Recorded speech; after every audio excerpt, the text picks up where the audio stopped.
ഇവിടെ LDF വരും എല്ലാം ശരിയാവും, UDF വരും എല്ലാം ശരിയാവും.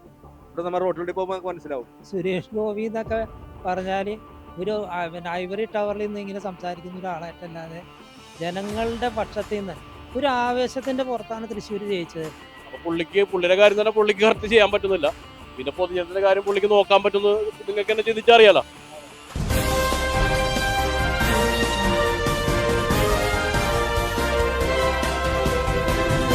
ശ്രീ സുരേഷ് ഗോപി എന്ന ആക്ഷൻ ഹീറോ ആരായിരുന്നു? രാഷ്ട്രീയത്തിൽ ചതുരംഗ പോലിറങ്ങിയ അദ്ദേഹത്തിന്റെ നിജസ്ഥിതി ഇപ്പോൾ എന്താണ്? ജനങ്ങൾ അംഗീകരിക്കുമോ? ജനങ്ങളോട് തന്നെ ചോദിക്കാം. ജനങ്ങളുടെ ഹൃദയങ്ങളിലേക്ക്. ആ പ്രതീക്ഷയ്ക്ക് യാതൊരു മങ്ങലും ഞാൻ കാണുന്നില്ല. കാരണം ഇവിടെ വാർത്തകൾക്ക് വേണ്ടി വാർത്തകൾ സൃഷ്ടിക്കുന്ന ഒരു സമൂഹമാണ് വളർന്നു വരുന്നത്. അവര് ഇന്നത്തെ പത്രവാർത്ത കണ്ടിട്ടാണ് രാജ്യം എങ്ങോട്ട് പോകുന്നത് തീരുമാനിക്കുന്നത്. യഥാർത്ഥത്തിൽ ജനങ്ങൾ സ്വന്തമായിട്ട് ചിന്തിക്കണം. അവരുടെ ചിന്തയിലൂടെയാണ് രാജ്യം വളരുന്നത്. ജനങ്ങൾ ചിന്തിക്കുന്നത് വാർത്താ ചാനലുകൾ വഴിയായിട്ടാണ്. അങ്ങനെ ചിന്തിക്കരുത്. ഒരു രാജ്യത്ത് ഏതെല്ലാം തരത്തിലുള്ള വികസനം വേണം എന്നുള്ളത് ഒരു രാഷ്ട്രീയ പാർട്ടിയുടെ ഗവൺമെന്റ് മാറി മാറി വരുമ്പോഴല്ല മനസ്സിലാക്കുന്നത്. അവരുടെ നയങ്ങളിൽ മറ്റ് ഗവൺമെന്റ് ഉണ്ടായിരുന്ന സമയത്തെ നയങ്ങൾ ഇപ്പോഴത്തെ നയങ്ങൾ തമ്മിലുള്ള വ്യത്യാസം അങ്ങനെയാണ് നമ്മൾ മാറ്റം കാണുന്നത്. ഇവിടെ അത് കാണുന്നില്ല. ഇവിടെ LDF വരും എല്ലാം ശരിയാവും, UDF വരും എല്ലാം ശരിയാവും. ഇവിടെ നമ്മൾ റോട്ടിലൂടെ പോകുമ്പോൾ നമുക്ക് മനസ്സിലാവും. എത്ര വർഷമായിട്ടും റോഡ് ശരിയായിട്ടില്ല, എത്ര വർഷമായിട്ടും ചവറിന്റെ പ്രശ്നം തീർന്നിട്ടില്ല, എത്ര വർഷമായിട്ടും കാനകളുടെ പ്രശ്നം തീർന്നിട്ടില്ല. പിന്നെ എന്താണ് ഇവിടെ വികസനം എന്താണ് നടക്കുന്നത്? വികസനം എന്ന് പറയുമ്പോൾ എന്താണ് നമ്മുടെ സ്വകാര്യ മേഖലയിൽ നിന്ന് ആൾക്കാർ വികസനം കൊണ്ടുവരുന്നുണ്ട്. പക്ഷെ അവർ വികസനമായിട്ട് ഇവിടെ വരുമ്പോൾ ഇവിടുത്തെ രാഷ്ട്രീയക്കാരെ അതിനെ എതിർക്കുകയാണ്. ഏറ്റവും ഉദാഹരണം, ഇവിടെ ഉമ്മൻചാണ്ടി വരുന്ന സമയത്ത് ഒരു സീ പ്ലെയിൻ വരുന്നതിന് വേണ്ടി ശ്രമിച്ചു, അത് മുടക്കി. ഇപ്പോൾ അത് അവരെ എതിർത്ത അതേ ആൾക്കാർ ഗവൺമെന്റ് ആയിരിക്കുമ്പോൾ അവർ സീ പ്ലെയിൻ കൊണ്ടുവന്നു. അപ്പോൾ അവരുടെ വേറൊരു ചെറിയ വിഭാഗം എതിർക്കുകയാണ്.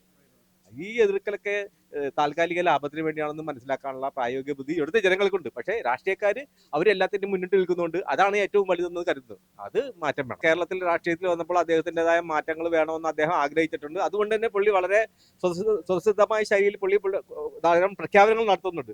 അതെല്ലാം വളച്ച് പിടിച്ചുകൊണ്ട് അതിനെ എതിർക്കാനായിട്ട് കുറച്ച് ആളുകൾ എല്ലാ കാലത്തും ഉണ്ടായിട്ടുണ്ട്. അതിപ്പോൾ സുരേഷ് ഗോപി മാത്രമല്ല, നമുക്ക് പുറകോട്ട് പോയി കഴിഞ്ഞാൽ സിനിമാ താരങ്ങളല്ലെങ്കിലും രാഷ്ട്രീയത്തിലെ ഏറ്റവും വലിയ താരമായ കർണാകരൻ കൊണ്ടുവന്ന ഏറ്റവും വലിയ പ്രോജക്റ്റ് ഉണ്ട് ഇത്.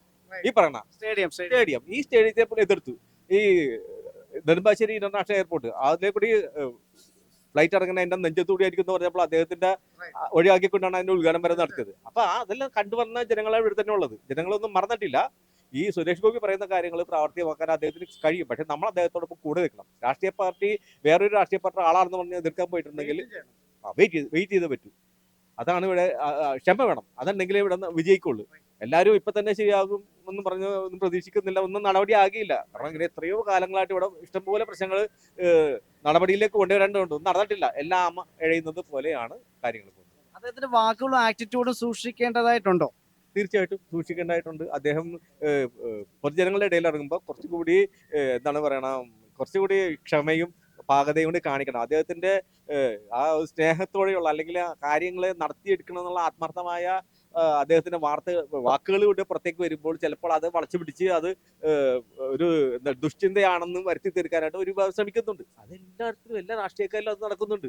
അതിപ്പോ സിനിമാ താരങ്ങളുടെ പേരിൽ മാത്രമല്ല. ഇപ്പോൾ രാഹുൽ ഗാന്ധി വന്നപ്പോൾ ഒരു വിവാഹം പറഞ്ഞു അദ്ദേഹം പപ്പു ആണെന്ന് പറഞ്ഞു. അദ്ദേഹം പപ്പു അല്ലല്ലോ. ജനങ്ങൾക്ക് അദ്ദേഹത്തെ കുറിച്ച് അറിയാം, അദ്ദേഹത്തിന്റെ ക്വാളിഫിക്കേഷനെ കുറിച്ച് അറിയാം, അദ്ദേഹം നിൽക്കുന്ന പ്രസ്ഥാനത്തെ കുറിച്ച് അറിയാം, അല്ലേ? ആ ഡെഡിക്കേഷൻ കുറിച്ച് അറിയാം. അപ്പൊ അത് ഒരു വിഭാഗം ഇപ്പോഴും അതിനെ മോശമായിക്കൊണ്ടിരിക്കും. ഇവിടെ പിണറായിയുടെ ചില പ്രവർത്തനങ്ങളെ ആൾക്കാർ നെഗറ്റീവായിട്ട് കാണുന്നുണ്ട്. പക്ഷെ അദ്ദേഹം വളരെ കടുത്ത നിലപാടെടുക്കുന്നതുകൊണ്ട് അങ്ങനെ കാണും. പക്ഷെ വാർത്തകൾ ചാനലുകാർ തീർച്ചയായിട്ടും വളച്ചൊടിച്ച് അവരുടെ താൽക്കാലിക വാർത്ത ഏറ്റവും കൂടുതൽ പ്രചരിപ്പിക്കേണ്ട അവർ ഉപയോഗിക്കും. അത് എല്ലാ കാര്യങ്ങളിലും അങ്ങനെയാണ്.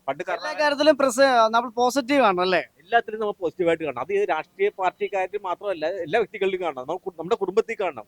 ഒരു മക്കളുടെ ചിന്ത ആയിരിക്കും ഒരു മാതാപിതാക്കൾക്ക് ഉണ്ടാവുന്ന ആ ചിന്ത. അത് രണ്ടും വ്യത്യസ്തമായിട്ട് നമുക്ക് കാണണം. നമ്മുടെ കൂട്ടുകാരാണെങ്കിലും ആ കൂട്ടുകാരുടെ നന്മ തിരിച്ചറിയണം. അദ്ദേഹത്തിന് നെഗറ്റീവ് ഉണ്ടാവും, അത് മാറ്റി വെക്കൂ. അയാളുടെ നന്മകൾ എന്താണെന്ന് കണ്ടുപിടിക്കൂ.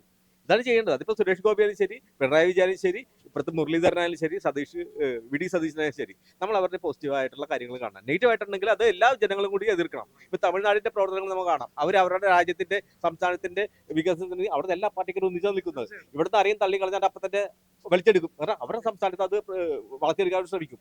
ഇത് കേരളത്തിലില്ല.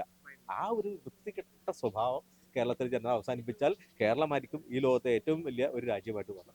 ഇഷ്ടംപോലെ ടൂറിസം സാധ്യതകളുള്ള പ്രദേശമാണ് കേരളം. ഇതൊന്നും ഉപയോഗിക്കുന്നില്ല. എൻ്റെ ഈ 60 വയസ്സ് കാലഘട്ടത്തിൽ ഞാൻ മനസ്സിലാക്കിയത്, ഈ എൻ്റെ ചെറിയ ഉള്ള ഒരു അനുഭവം, ഈ കൊതുക് ഈ റോഡ്, ഈ കാണാം ഇപ്പോഴും അത് തന്നെ. അതിനൊരു മാറ്റം വരുത്താൻ കഴിയില്ലെങ്കിൽ ഇവിടെ എന്ത് വികസനമാണ് നടന്നിട്ടുള്ളത്? ആരും വന്നിട്ട് കാര്യമില്ല. ലോകവ്യാപകമായിട്ട് എന്തൊക്കെ നമുക്ക് പുതിയ പുതിയ കണ്ടുപിടുത്തങ്ങൾ എന്തൊക്കെ നടത്തിയെടുക്കാന്നോ ഇന്നത്തെ യൂട്യൂബിൽ നമ്മൾ സെർച്ച് ചെയ്ത് അറിയാൻ പറ്റും. അതിന് നമുക്ക് അമേരിക്കയിൽ പോകണമെന്നില്ല. പണ്ട് പോകേണ്ടി വരും, ഇന്ന് അമേരിക്കയിൽ പോകണ്ട. പക്ഷെ ഇവിടുത്തെ നേതാക്കളൊക്കെ അമേരിക്കയിൽ പോകുന്നുണ്ട്. എന്തിനു വേണ്ടി? അവരുടേതായ കാര്യങ്ങൾക്ക് വേണ്ടി. പഠിക്കാനായിട്ടൊന്നും പോകണ്ട. ഇവിടെ എല്ലാം ഇവിടുത്തെ എല്ലാം അറിയാൻ പറ്റും, ഉണ്ട്.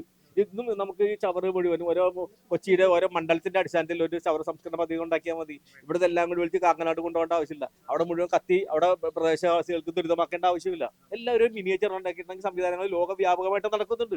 ഇതൊന്നും ചെയ്യാതെ നമ്മൾ വെറുതെ അങ്ങോട്ടും ഇങ്ങോട്ടും പത്രത്താളിലൂടെ കുറ്റപ്പെടുത്തിക്കൊണ്ടിരിക്കണം. എന്ത് പരിപാടി എതിർക്കുന്ന ഒരു സമ്പ്രദായം അവസാനിപ്പിക്കണം. പിന്നെ അതുപോലെ സുരേഷ് ഗോപി മാത്രമല്ല, ഇവിടെ ഗണേഷ് എന്നൊരു മന്ത്രിയുണ്ട്. അദ്ദേഹത്തിന്റെ കാഴ്ചപ്പാടും വളരെ പോസിറ്റീവാണ്. നമ്മൾ അതൊന്നും മറച്ചു വെക്കേണ്ട ആവശ്യമില്ല. സുരേഷ് ഗോപി പല പ്രഖ്യാപനങ്ങളും നടത്തി. അതിനെ കളിയാക്കുന്ന ഒരു വിഭാഗം എല്ലാത്തിനും. അത് അവരുടെ രാഷ്ട്രീയ വിജയത്തിന് വേണ്ടിയാണ്. യഥാർത്ഥത്തിൽ അദ്ദേഹത്തെ നേരിട്ട് കണ്ട് ഈ വികസനങ്ങൾ സാധ്യമാക്കി എടുക്കേണ്ടത് ഇവിടുത്തെ പൊതുജനങ്ങളുടെ ഉത്തരവാദിത്തമാണ്, ഇവിടുത്തെ സമൂഹത്തിന്റെ ഉത്തരവാദിത്തമാണ്, ഇവിടുത്തെ രാഷ്ട്രീയ പാർട്ടിക്കാരുടെ ഉത്തരവാദിത്തമാണ്. അദ്ദേഹം വേറൊരു രാഷ്ട്രീയ പാർട്ടിയുടെ ആളായതുകൊണ്ട് അദ്ദേഹത്തെ എതിർക്കുന്നത് തെറ്റാണ്. ഇപ്പൊ മോഡി എന്തെല്ലാം കാര്യങ്ങൾ കൊണ്ടുവന്നു. മോഡി ഇപ്പൊ ഇവിടെ ഭരിക്കുന്ന സംസ്ഥാനത്ത്, ഈ രാജ്യത്ത് മോഡി ഏറ്റവും കൊണ്ടുവന്ന ഒരു 70 വയസ്സായ ഒരാൾക്ക്, 70 വയസ്സ് കഴിഞ്ഞ ആൾക്ക് ഇൻഷുറൻസ് കവറേജ്. അത് വലിയ കാര്യമാണ്. അതല്ലേ ഏറ്റവും പ്രചാരണ അതാക്കുന്നില്ല. ശരിക്കും BJP പോലെ അത് ഉപയോഗിക്കുന്നില്ല എന്ന് സത്യം. അവരവരുടെ ഗ്രൂപ്പായിട്ട് ഓരോ മണ്ഡലത്തിന്റെ അടിസ്ഥാനത്തിൽ ഡിവിഷൻ അടിസ്ഥാനത്തിൽ ഇറങ്ങി കഴിഞ്ഞിട്ടുണ്ടെങ്കിൽ അവർക്ക് വളരെ വിജയമാക്കി എടുക്കാൻ പറ്റും. പക്ഷെ ആരും ചെയ്യുന്നില്ല. അവരെല്ലാം ഇപ്പോഴും പരസ്പരം അങ്ങോട്ടും ഇങ്ങോട്ടും ചെളിവാരി എറിയുന്ന യുദ്ധത്തിലാണ്. അത് നമ്മൾ കണ്ടോണ്ടിരിക്കുന്നത്. അതൊക്കെ മാറ്റണം. കാലം മാറിയില്ലേ? അതായത് യുവാക്കൾക്ക് എന്താണ് ഇവിടുത്തെ നേതാക്കന്മാർക്ക് കൊടുക്കാനുള്ളതെന്ന് ചോദിച്ചിട്ടുണ്ടെങ്കിൽ ഇപ്പോഴും ഒന്നുമില്ല. ഒരു സെമിനാർ സംഘടിപ്പിച്ച് വരുന്ന കാലഘട്ടത്തെ കുറിച്ച് എന്തൊക്കെ ഒരു മനോരമ ഒരു സിമ്പോസിയം നടത്തേണ്ട കാര്യമില്ല. രാഷ്ട്രീയ പാർട്ടിക്കാർ നടത്തണം. അവരുടെ സ്റ്റഡി ക്ലാസ്സുകളിൽ മാത്രമല്ല നടത്തേണ്ടത്. അവർ വലിയൊരു സ്റ്റേഡിയം ഉണ്ട്. ഈ സ്റ്റേഡിയത്തിൽ ഒരു 3 ദിവസം സെമിനാർ വെച്ചത് കൊച്ചിയിൽ കേരളത്തിലെ എല്ലാവിധ ജനങ്ങളെ ഉൾപ്പെടുത്തിക്കൊണ്ട് വെച്ചിട്ടുണ്ട്. രാഷ്ട്രീയം വേണ്ട. അല്ലാത്ത ആൾക്കാരെ യൂണിവേഴ്സിറ്റി പഠിക്കുന്ന കുട്ടികളെ, സ്കൂളിൽ പഠിക്കുന്ന കുട്ടികളൊക്കെ ചേർത്തുകൊണ്ട് ഒരു സെമിനാർ നടത്തി അവർക്കൊരു കാഴ്ചപ്പാടുണ്ടാക്കി കൊടുക്കുക. അതിവിടെ ഇല്ല. മറ്റു രാജ്യങ്ങൾ അങ്ങനെയല്ല. മറ്റു രാജ്യങ്ങള് വികസന കാഴ്ചപ്പാടിലല്ല. ഇനിയുള്ള ജീവിതം ഏത് രീതിയിൽ നല്ല രീതിയിൽ കൊണ്ടുപോകാം, ഇവിടുത്തെ വിഷവായു ശ്വസിക്കാതെ എങ്ങനെ ജീവിക്കാം എന്ന് സ്റ്റഡി ചെയ്യുമ്പോൾ നമ്മളെങ്ങനെ വിഷം കൊടുക്കാമെന്ന് ചിന്തിച്ചു വെക്കണേ. അന്യ സംസ്ഥാനങ്ങളിൽ വന്ന പച്ചക്കറികൾ, ഇത് ഏറ്റവും വലിയ മാരകമായ അസുഖങ്ങൾ എല്ലാവർക്കും ഉണ്ടാകുന്നതിന്റെ പച്ചക്കറിയുടെ മാത്രമല്ല. ഇപ്പൊ കോഴിയിറച്ചി ആയാലും ശരി, ഇറച്ചി ആയാലും ശരി, ഭക്ഷ്യവസ്തുക്കൾ എന്തായാലും ശരി, എല്ലാം വ്യാജമാണ്. അല്ലാതെ തെളിയിക്കാൻ ഒരു സംവിധാനം ഇല്ല. അതായത് ഞാൻ ഭക്ഷിക്കുന്നതിന് മുമ്പ് ഏറ്റവും നല്ല ഭക്ഷണമാണ് കൊടുക്കുന്നതെന്ന് ഇവിടുത്തെ സമൂഹത്തിന് കൊടുക്കുന്നതെന്ന് ഗവൺമെന്റ് തെളിയിക്കാൻ സംവിധാനമില്ല. ഇവിടെ ഏതെങ്കിലും ഒരു അപകടം ഉണ്ടായി കഴിഞ്ഞാൽ ആ സമയത്ത് ഇവർക്ക് ലൈസൻസ് ഇല്ല എന്നുള്ള കാഴ്ചപ്പാടിൽ അവിടെ ക്രൂശിക്കവരാ. അതേസമയം അവർ കഴിച്ച ഭക്ഷണം എന്തൊക്കെയാണെന്ന് ലിസ്റ്റ് എടുത്ത് അപ്പോൾ ഒരു പുതു ഉണർവല്ല, അത് ആളുകളെ കാണിക്കാനുള്ള നടത്തുന്ന അതും ഒരു വൃത്തികേട് സമ്പ്രദായമാണ്. ഇതൊക്കെ ടെസ്റ്റ് ചെയ്തിട്ടും ജനങ്ങൾക്ക് കൊടുക്കാൻ, അല്ലാണ്ട് ജനങ്ങൾക്ക് ഒരു അപകടം ഉണ്ടായതിനു ശേഷം ടെസ്റ്റ് ചെയ്യാൻ പോയിട്ട് കാര്യമില്ല. ഇതെല്ലാം മാറ്റങ്ങൾ വേണ്ടത്. ഇവിടെ ഒരു ടെസ്റ്റ് ചെയ്യാനാണെങ്കിൽ അത് പൂനെയിലേക്ക് വിടണം. പൂനെ പോയിട്ട് ടെസ്റ്റ് ചെയ്തിട്ട് ഒരാഴ്ച കഴിയുമ്പോൾ വരുമെന്ന്. അതിന് സംവിധാനം ഈ രാജ്യത്ത് വേണം. ഇല്ലാതാക്കാൻ പറ്റും. ഉണ്ടാക്കാൻ ഇവർ ശ്രമിക്കുന്നില്ല. അത് വലിയ കാര്യമാണ്. അതൊക്കെ ഇവിടെ വേണം. ഈ ലാബ് സിസ്റ്റം നമ്മുടെ രാജ്യത്തെല്ലാം, നമ്മുടെ നാട്ടിൽ നമ്മൾ ജീവിക്കുന്നുണ്ടെങ്കിൽ ഈ സംവിധാനങ്ങളെല്ലാം വേണം. ഇവിടെ അതിനെ ഫണ്ടും കാര്യങ്ങളെല്ലാം ഉണ്ട്. ഇല്ലെങ്കിൽ ജനങ്ങളോട് പറഞ്ഞാൽ ജനങ്ങൾ കൊടുക്കും. ഇവിടെ കേരളയിൽ നടത്താൻ വേണ്ടി 1 ലക്ഷം കോടി സമ്പാദിക്കുന്നേക്കാൾ സ്വരൂപിക്കുന്നേക്കാൾ നല്ല ഇങ്ങനത്തെ കാര്യങ്ങൾക്ക് ചിലവഴിക്കാം. ഇവിടുത്തെ യുവതലമുറക്ക് ഇതുപോലുള്ള കാഴ്ചപ്പാടുണ്ടായി കൊടുക്കണം. അല്ലാണ്ട് കേരളയിൽ വേണ്ടെന്ന് നമ്മൾ പറയുന്നില്ല. വന്നോട്ടെ, അതിനേക്കാളും സ്പീഡുള്ള സംവിധാനം വന്നോട്ടെ. കാരണം മറ്റു രാജ്യങ്ങൾ ചെയ്യുന്നുണ്ട്. പക്ഷെ ഇവിടുത്തെ അടിസ്ഥാന വികസനം വേണ്ടേ? അതില്ല. എന്താണ് അടിസ്ഥാന വികസനം? ഏറ്റവും വലിയ അടിസ്ഥാന വികസനം എന്ന് പറഞ്ഞാൽ ഇവിടുത്തെ റോഡുകളാണ്. കൊച്ചിയെ സംബന്ധിച്ച് പറയാം, ഏറ്റവും മോശപ്പെട്ട റോഡുകളാണ്. അപ്പൊ നമുക്ക് പണ്ടത്തെ കാര്യമല്ല, ഇപ്പോഴത്തെ കാര്യം പറയുന്നത്. നമ്മൾ ഇന്നൊരു 6 വരി ഗതാഗതത്തെ കുറിച്ച് ചിന്തിക്കണം. അപ്പൊ നമ്മ ഒരു 12 രൂപ ഉണ്ടാക്കിയാൽ 6 വരി ഗതാഗതം സാധ്യമാവുള്ളൂ. ഇപ്പോഴും നമ്മൾ ഒരു 2 വരി ഗതാഗതം ഇപ്പോഴും പ്ലാൻ ചെയ്യണം. ചിന്തകൾ 4 വരിയാക്കി. ഇപ്പൊ അത് പൊളിച്ച് 6 വരിയാക്കാൻ വേണ്ടി പോകും. 45 മീറ്റർ വേണ്ട, 30 മീറ്റർ മതി എന്ന് ഇവിടുത്തെ ഒരു ഗവൺമെന്റ് സെൻട്രലിന് ലെറ്റർ കൊടുക്കുമ്പോൾ ഏറ്റവും മോശപ്പെട്ട ഒരു ഗവൺമെന്റ് അവിടെ ഇരിക്കണം. കാരണം നമ്മുടെ നാടിന്റെ ഏറ്റവും വലിയ വികസനമല്ല റോഡെന്ന് പറയുന്നത്. അതില്ല. ഗതാഗതമില്ല. ജലഗതാഗതം ശരിയായി ഉപയോഗിക്കുന്നത് ഏറ്റവും 44 നദികളുള്ള സംസ്ഥാനമാണ്. ഇവിടെ അത് ഉപയോഗിക്കുന്നില്ല. രാഷ്ട്രീയത്തിന്റെ ഹരിശ്രീ അറിയാത്ത ഒരാൾ, അയാൾ ഏത് മേഖലയിൽ നിന്ന് വന്നാലും മിനിമം ജനങ്ങളുടെ പൾസ്, ജനങ്ങളുടെ ഇടയിൽ നിന്ന് പ്രവർത്തിക്കാൻ ഒരു അനുഭവം ഉണ്ടായിട്ടാണ് ആൾ ആ രാഷ്ട്രീയ രംഗത്തേക്ക് വന്നതെങ്കിൽ തീർച്ചയായിട്ടും ആൾക്ക് ശോഭിക്കാൻ പറ്റും. അതിപ്പോൾ സുരേഷ് ഗോപി ഒരു സിനിമാ നടനുകൊണ്ട് രാഷ്ട്രീയത്തിൽ ശോഭിക്കാൻ, ഏതൊരു സിനിമാ താരത്തിലും ചിലപ്പോൾ രാഷ്ട്രീയത്തിൽ ശോഭിക്കാൻ പറ്റും. പക്ഷെ അത് ജനങ്ങളുടെ ഇടയിൽ നിന്ന് പ്രവർത്തിച്ച് വന്നിട്ടുള്ള ഒരാളും കൂടി ആണെങ്കിൽ കുറച്ചും കൂടി സാധിക്കും. പിന്നെ സുരേഷ് ഗോപിയെ സംബന്ധിച്ചല്ല, സുരേഷ് ഗോപി എന്നല്ല, കോൺഗ്രസിൻ്റെ ചരിത്രം എടുത്ത് നോക്കിയാലും കേന്ദ്ര സഹമന്ത്രി എന്ന് പറഞ്ഞാൽ ക്യാബിനറ്റ് മീറ്റിങ്ങിൽ പോലും പങ്കെടുക്കാൻ പറ്റാത്ത മന്ത്രിമാരാണ് സഹമന്ത്രിമാർ. ആ സഹമന്ത്രിമാർക്ക് കേരളത്തിൽ നിന്നല്ല ഏത് സ്റ്റേറ്റിലും ഏത് കേന്ദ്ര സഹമന്ത്രി ആണെങ്കിലും ഒന്നും ചെയ്യാൻ പറ്റില്ല. വെറുതെ കുറച്ച് കാര്യങ്ങൾ ചെയ്യുക എന്നിങ്ങനെ പറഞ്ഞ ആൾക്കാരെ വിരൽ നിർത്തുക എന്നല്ലാതെ സുരേഷ് ഗോപി എന്നൊക്കെ പറഞ്ഞാൽ ഒരു പിന്നെ ഐവറി ടവറിൽ നിന്ന് ഇങ്ങനെ സംസാരിക്കുന്ന ഒരാളായിട്ടല്ലാതെ ജനങ്ങളുടെ പക്ഷത്തിൽ നിന്നല്ല. ഒരു ആവേശത്തിൻ്റെ പുറത്താണ് തൃശ്ശൂർ ജയിച്ചത് തന്നെ. അത് പിന്നെ ഈ പറഞ്ഞ പോലെ മുഖ്യ ധാരാ രാഷ്ട്രീയത്തിലെ കോൺഗ്രസിൻ്റെ സപ്പോർട്ടോടെയാണ് തൃശ്ശൂർ ജയിച്ചത്. സുരേഷ് ഗോപിക്കെന്നല്ല ഒരു കേന്ദ്ര സഹമന്ത്രിക്കും ആ സംസ്ഥാനത്തെ ജനങ്ങൾക്ക് എന്തെങ്കിലും വികസനത്തിൽ ഒന്നും ചെയ്യാൻ പറ്റില്ല. ഒരു കുര്യൻ എന്ന് പറഞ്ഞ ഒരാൾ കൂടി ഉണ്ട്, പുള്ളി വന്നിട്ടുണ്ട്. പക്ഷെ പത്രങ്ങളുടെ സപ്പോർട്ടോടെ എന്തൊക്കെ അവിടെ എന്തെങ്കിലും ചെയ്യുന്നൊക്കെ പറയുന്നുണ്ട്. പക്ഷെ ഇതുവരെ വന്നിട്ട് എന്തെങ്കിലും ചെയ്തതായിട്ട് നമുക്കൊരു അനുഭവം ജനങ്ങൾക്ക് ഉണ്ടായിട്ടുണ്ട്. നമ്മൾ ആദ്യം ചെയ്യേണ്ടതെന്ന് വെച്ചാൽ ഒരു ബേസിക്കായിട്ട് ഇപ്പോൾ നമ്മുടെ സ്വാതന്ത്ര്യ സമരത്തിൽ പങ്കെടുത്ത ഗാന്ധിജി സ്വാതന്ത്ര്യ സമരത്തിൽ നയിക്കുന്നതിന് മുമ്പ് ഇന്ത്യ മുഴുവൻ ചുറ്റി നടന്ന് ഇന്ത്യയിൽ മൊത്തം സഞ്ചരിച്ച് ഇന്ത്യയിലെ ആൾക്കാരുടെ പൾസ് അറിഞ്ഞതിന് ശേഷമാണ് അദ്ദേഹം ദേശീയ സ്വാതന്ത്ര്യ പ്രസ്ഥാനത്തിന് നേതൃത്വം നൽകിയത്. എന്ന് പറഞ്ഞാൽ അത്രയ്ക്കൊന്നും കൊടുത്തില്ലെങ്കിലും ജനങ്ങളുടെ ഇടയിൽ സാധാരണ ജനങ്ങളുടെ പ്രശ്നങ്ങൾ എന്താണ്, അല്ലാതെ ഒരു പഞ്ച് ഡയലോഗ് സിനിമയിൽ പറയുന്ന പോലെ ജനങ്ങളുടെ ഇടയിൽ പറഞ്ഞാൽ തൽക്കാലം എന്തെങ്കിലും ഒരു നേട്ടം ഉണ്ടാക്കാന്നല്ലാതെ ഇനി അടുത്ത തവണ തൃശ്ശൂർ ജയിക്കണമെന്ന് ഇതിനൊരു സാധ്യതയും കാണുന്നില്ല. ഇല്ലില്ല, അത് തൃശ്ശൂർക്കാർക്ക് പറ്റിയ ഒരു അബദ്ധമാണെന്നാണ് എനിക്ക് തോന്നുന്നത്. സുരേഷ് ഗോപി സിനിമയിലാണ് കുറച്ച് കുറച്ച് നല്ല രംഗങ്ങളൊക്കെ ചെയ്തിരുന്നത്. പൊതുജനത്തിന്റെ ഇടയിൽ പുള്ളി പോരാ. പുള്ളി മൊത്തത്തിൽ തട്ടിക്കയറാണ് എല്ലായിടത്തും.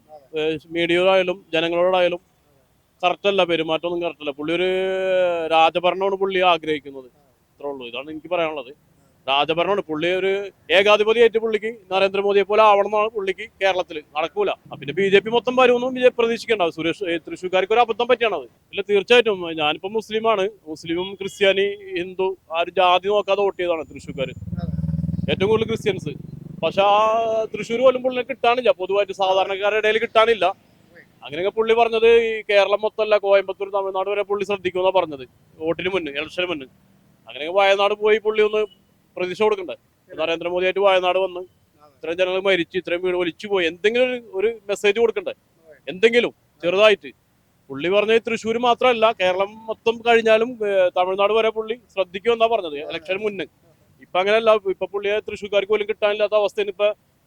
അതുകൊണ്ട് ഇപ്പൊ സുരേഷ് ഗോപി ഇങ്ങനെ പെരുമാറിയാലും മറ്റുള്ള ആൾക്കാർ പോലും BJPക്ക് വോട്ട് ചെയ്യാൻ സാധ്യത കുറവാണ്. സുരേഷ് ഗോപി കുറ്റം പറയാൻ പറ്റൂല, എല്ലാത്തിനും ലിമിറ്റ് ഉണ്ട്.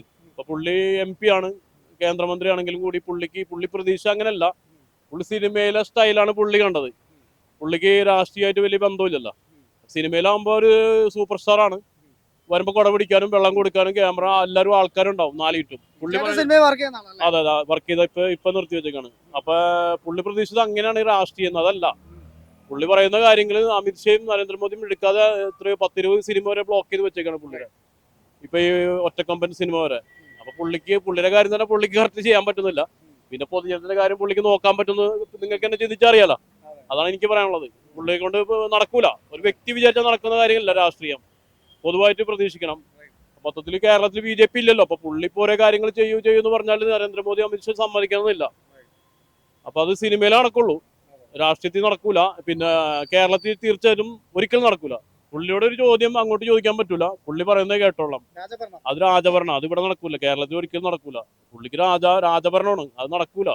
അതുകൊണ്ടാണ് മീഡിയക്കാരൻ തട്ടി മാറ്റി ഞാൻ വരുന്നപ്പോൾ എന്നോട് ഇന്ന കാര്യം ചോദിക്കുക, അങ്ങോട്ട് പോകുമ്പോൾ ഇന്ന ചോദിക്കുക. നമുക്ക് ചോദിക്കേണ്ട കാര്യമല്ല ചോദിക്കണ്ട, അല്ലാതെ പുള്ളി പ്രതീക്ഷിക്കുന്നത് ചോദിക്കാൻ പറ്റില്ല. ജനങ്ങൾക്ക് എന്താണ് മനസ്സിൽ തോന്നുന്നത് അതാണ് ചോദിക്കുക കേരളത്തിന് വേണ്ടി. അല്ലാതെ പുള്ളി ചിന്തിച്ചുകൊണ്ടിരിക്കുന്ന കാര്യം അവർ ചോദിക്കുന്ന നിർബന്ധമില്ലല്ലോ.